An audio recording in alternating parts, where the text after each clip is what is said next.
राज्य में एक प्रतापी राजा राज करता था।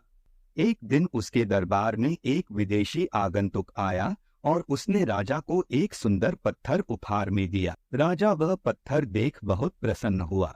उसने उस पत्थर से भगवान विष्णु की प्रतिमा का निर्माण कर उसे राज्य के मंदिर में स्थापित करने का निर्णय लिया और प्रतिमा निर्माण का कार्य राज्य के महामंत्री को सौंप दिया। महामंत्री गांव के सर्वश्रेष्ठ मूर्तिकार के पास गया और उसे वह पत्थर देते हुए बोला, महाराज मंदिर में भगवान विष्णु की प्रतिमा स्थापित करना चाहते हैं। 7 दिवस के भीतर इस पत्थर से भगवान विष्णु की प्रतिमा तैयार कर राजमहल पहुंचा देना।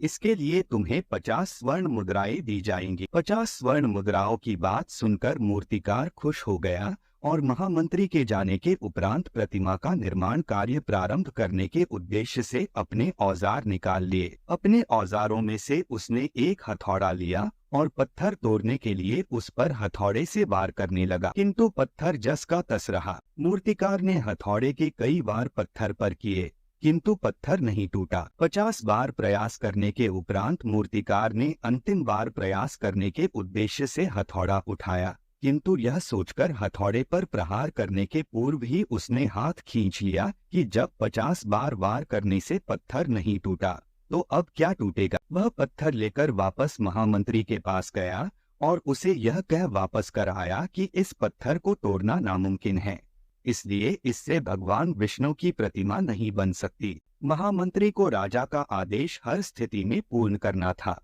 इसलिए उसने भगवान विष्णु की प्रतिमा निर्मित करने का कार्य गांव के एक साधारण से मूर्तिकार को सौंप दिया। पत्थर लेकर मूर्तिकार ने महामंत्री के सामने ही उस पर हथौड़े से प्रहार किया और वह पत्थर एक बार में ही टूट गया। पत्थर टूटने के बाद मूर्तिकार प्रतिमा बनाने में जुट गया। इधर महामंत्री सोचने लगा कि काश पहले मूर्तिकार ने एक अंतिम प्रयास और किया होता तो सफल हो गया होता और 50 स्वर्ण मुद्राओं का हकदार बनता। सीख मित्रों, हम भी अपने जीवन में ऐसी परिस्थितियों से दो चार होते रहते हैं। कई बार किसी कार्य को करने के पूर्व या किसी समस्या के सामने आने पर उसका निराकरण करने के पूर्व ही हमारा आत्मविश्वास डगमगा जाता है और हम प्रयास किए बिना ही हार मान लेते हैं। कई बार हम 1-2 प्रयास में असफलता मिलने पर आगे प्रयास करना छोड़ देते हैं, जबकि हो सकता है कि कुछ प्रयास और करने पर कार्य पूर्ण हो जाता या समस्या का समाधान हो जाता। यदि जीवन में सफलता प्राप्त करनी है